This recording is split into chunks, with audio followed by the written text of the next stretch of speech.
പനിപ്പേടിയിലാണ് കേരളം. കോഴിക്കോട് പനി ബാധിച്ച് ചികിത്സയിലായിരുന്ന 10 വയസ്സുകാരി ഇന്ന് മരിച്ചു.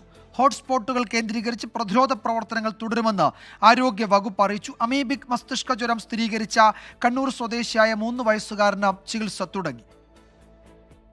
ഇന്നലെ രാത്രി പനി കൂടിയതിനെ തുടർന്നാണ് കൊടുവള്ളി സ്വദേശി KC ഷരീഫിന്റെ മകൾ ഫാത്തിമ ബത്തൂലിനെ ആദ്യം വട്ടോളിയിലെ ആശുപത്രിയിൽ എത്തിച്ചത്. പിന്നീട് കോഴിക്കോട്ടെ ആശുപത്രിയിലേക്ക് മാറ്റി. പക്ഷേ ജീവൻ രക്ഷിക്കാനായില്ല. പനിബാധിതരുടെ എണ്ണം ദിനംപ്രതി കൂടുകയാണ്. കൊച്ചിയിൽ ഇന്നലെ പനി ബാധിച്ചത് 1061 പേർക്ക്. 32 പേർക്ക് ഡെങ്കിപ്പനി സ്ഥിരീകരിച്ചു. 7 പേർക്ക് എലിപ്പനിയും. അതിനിടെ അമീബിക് മസ്തിഷ്ക ജ്വരം ബാധിച്ച കണ്ണൂരിലെ 3.5 വയസ്സുകാരന് കോഴിക്കോട്ടെ ആശുപത്രിയിൽ ചികിത്സ തുടങ്ങി. ജർമ്മനിയിൽ നിന്നെത്തിച്ച മരുന്നുൾപ്പെടെ നൽകുന്നുണ്ട്. കുട്ടി കുളിച്ച കാരക്കുണ്ട് വെള്ളച്ചാട്ടത്തിലേക്ക് പ്രവേശനം വിലക്കി. മസ്തിഷ്ക ജ്വരം സ്ഥിരീകരിച്ച് ചികിത്സയിലുണ്ടായിരുന്ന 14 വയസ്സുകാരൻ 3 ദിവസത്തിനകം ആശുപത്രി വിടും. കൃത്യസമയത്ത് ചികിത്സ നൽകാൻ കഴിഞ്ഞത് നിർണായകമായി. 24 കോഴിക്കോട്.